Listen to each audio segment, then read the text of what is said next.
Hey, we're here this afternoon at Minuteman National Park, and John Bell, the author of, well, John, I'll let you introduce yourself and your book, and you can tell us kind of what we might be seeing here today.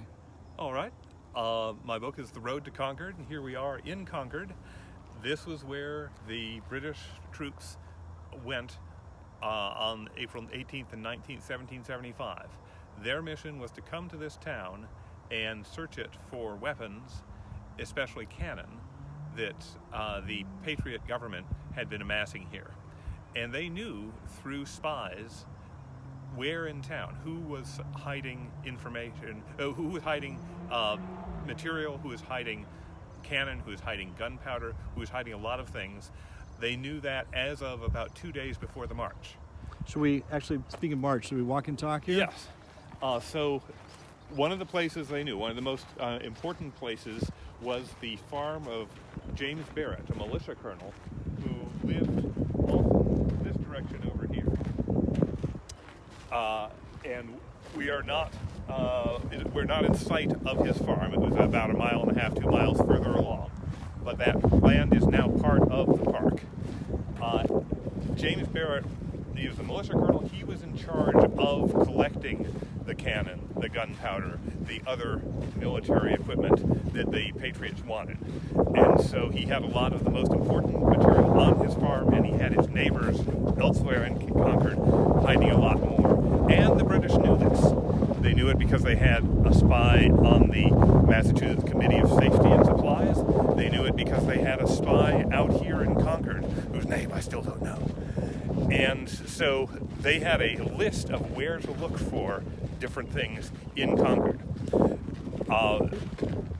Part of their tactical plan was to come to this Northbridge where we're walking now, hold that bridge.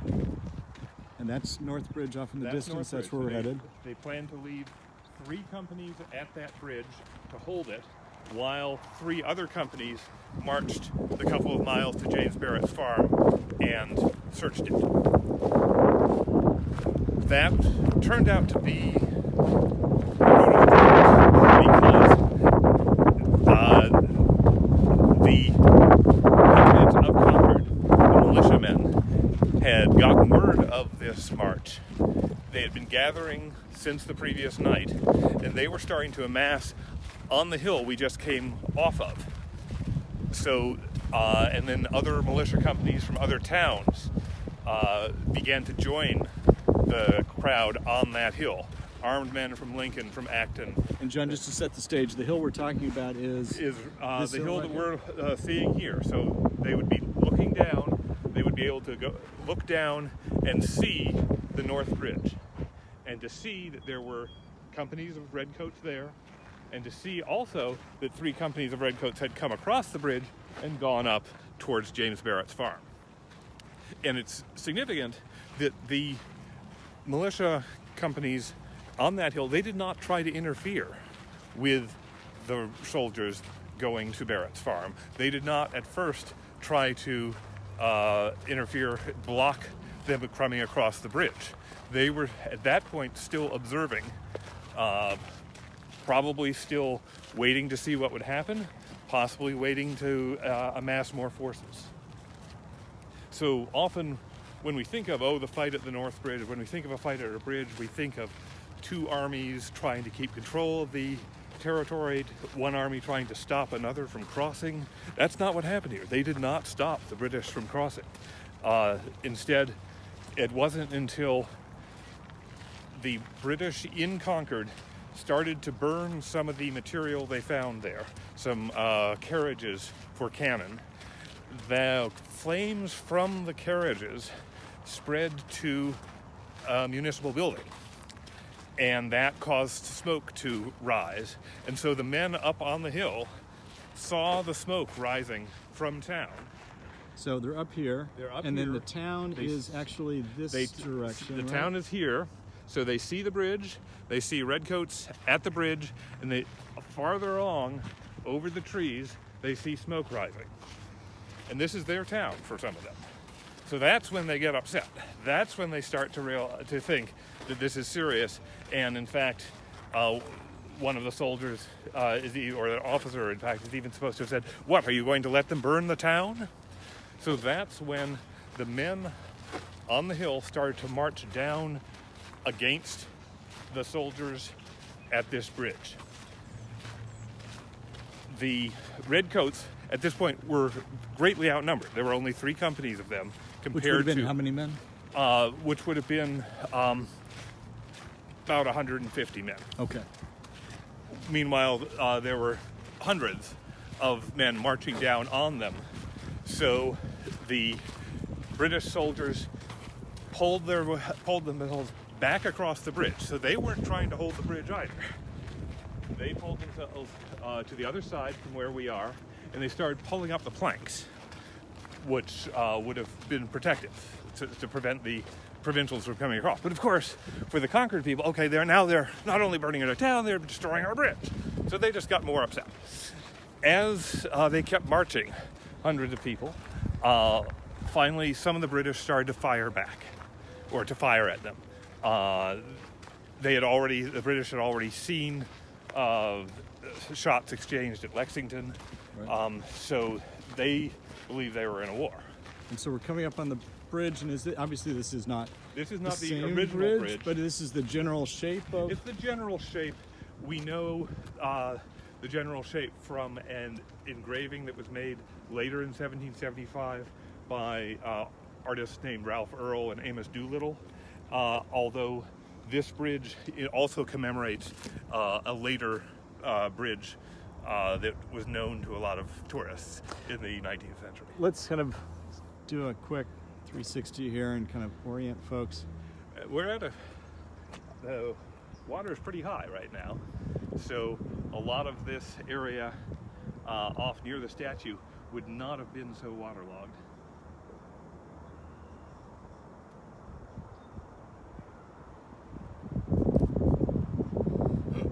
And John, you're saying that the landscape is probably roughly similar to what it might have been at the Yes, time? the park did a good job of maintaining the landscape as best they could.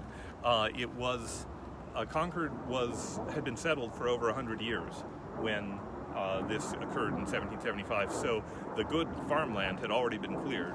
It was not a sylvan place forested and with like woods. Wood was, of course, a very valuable commodity. And the old manse here would have been Is here. that building up in the distance right there? The obelisk would not have been here, but it is quite early. It's one of the earliest Revolutionary War memorials we have. So back to pulling up the planks. So the British had pulled themselves over to this side of the bridge.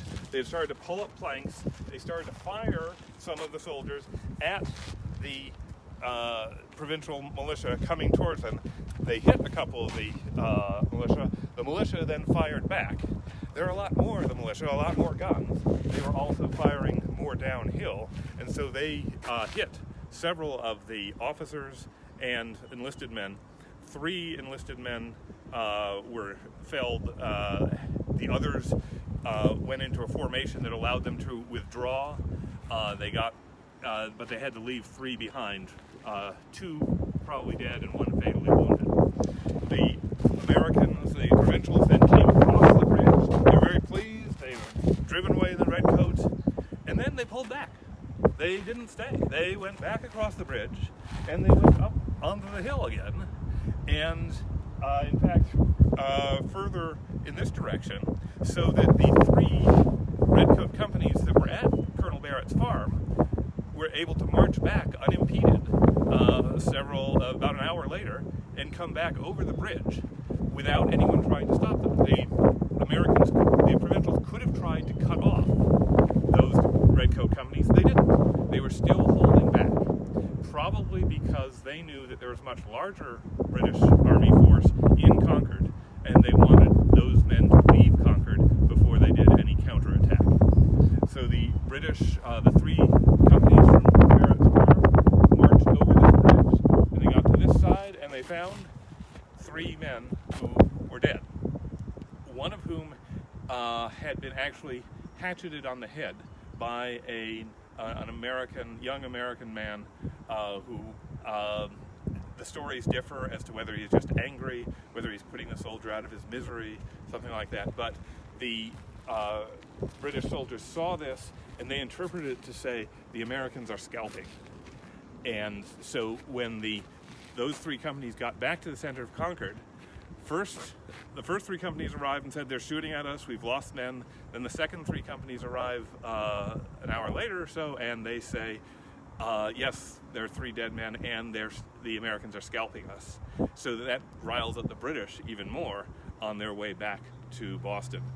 But as I said, the provincials waited until the British left the center of Concord, left the populated areas, and then they counterattacked. And that's why the attacks occur at places like Merriam's Corner, further along, and all the way along the road towards Boston. Whenever there was a narrow area, a corner, a place where the marchers were vulnerable, that's where the provincials came and attacked. And so, John, the British soldiers set out at about what time did they start boarding those boats? They were supposed to get in the boats late on the evening of the 18th. It took them a while to get on the boats, then across the river, then off the boats into shallow water, reform. So wading through the shallow, right? So they were supposed to leave about 10 p.m. They really didn't get going until 1 or 2 a.m. And so they arrive here. They arrived at Lexington at dawn. They arrived here in Concord at about 7 o'clock in the morning and immediately spread out. And they were in Concord until about noon. And then on the way back, being shot at from with hundreds of men behind stone walls, that took them how long to get back into They Boston? managed to make it back into Boston, or not into Boston, into Charlestown after nightfall. So the last descriptions of the battle, people talk about seeing the flashes of muskets in the growing dark. So they've been up for 22 hours, maybe 24 hours? Yes. And not only awake, but on the move for most of that time. Yeah. It's about how many miles between here and Charlestown, roughly?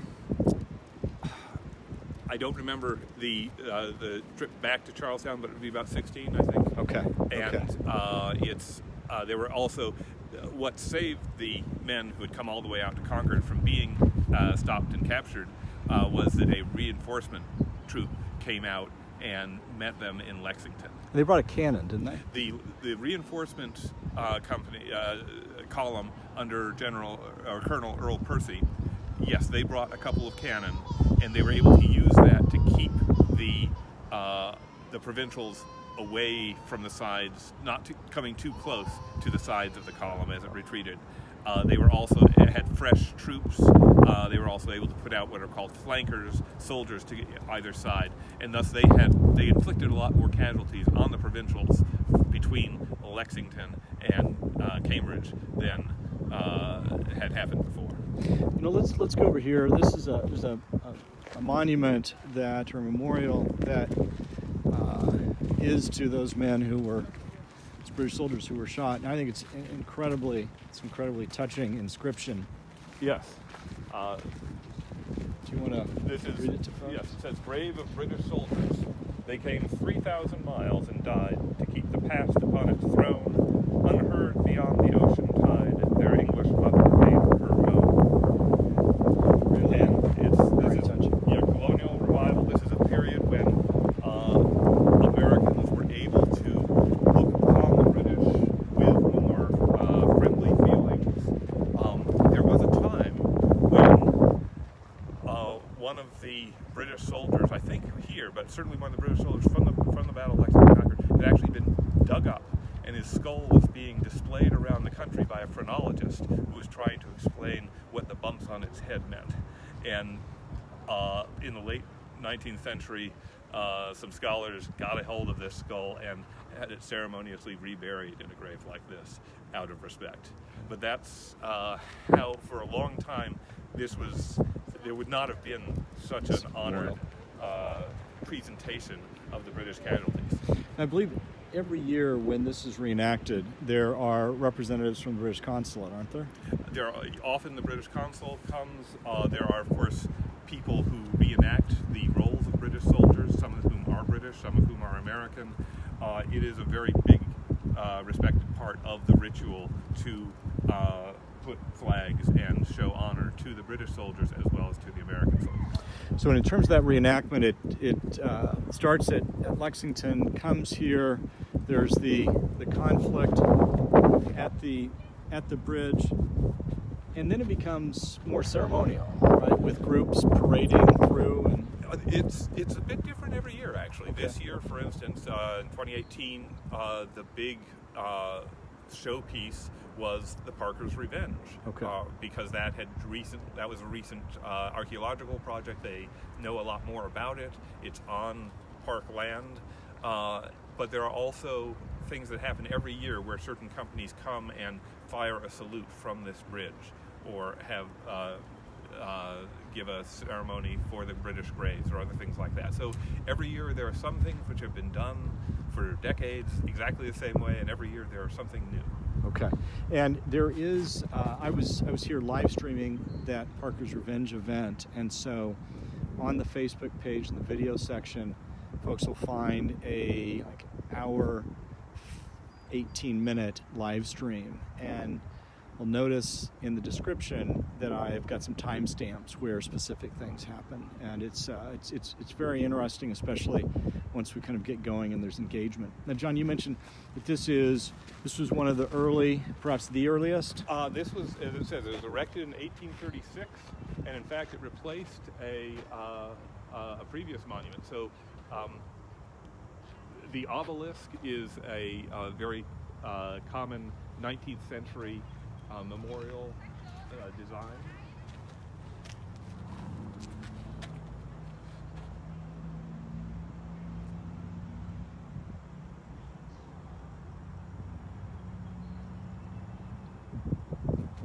And then the better known Daniel Chester French, yes. Is that right? Yes, and then we have the statues. We have this one of the man leaving his plow. There's a similar statue on Lexington Common, and both of those commemorate the sort of iconic Minuteman, the civilian called to military service in an emergency, which is what, indeed, the provincial troops, the militia, how they were operating. And so that was what they felt distinguished them politically and militarily from the professional British soldiers. And John, do you remember when this statue was erected? This would be colonial revival. I don't know whether it was late 1800s or early 1900s, but I'm sure it says. And isn't there, I seem to remember reading something about Daniel Chester French securing the commission to do this? Was there some connection to the area or something? Oh gosh. Well, I'm not sure. He later went on and did the Lincoln Memorial. Correct? Yes. I mean, there are.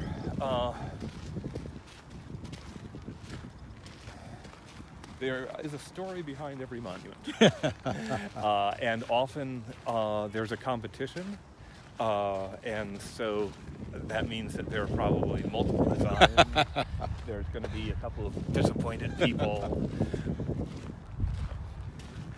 Now this one is the inscription on this side by the rude bridge that arched the flood.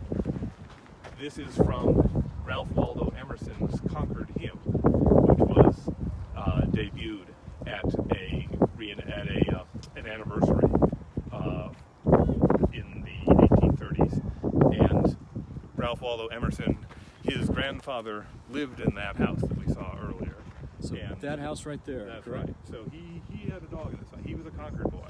He felt that it was here in Concord that the embattled farmers stood and fired the shot heard round the world.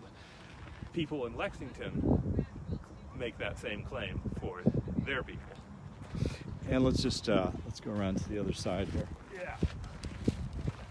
And we can see that the soldier is shown with one hand on the plow, like Cincinnatus, the Roman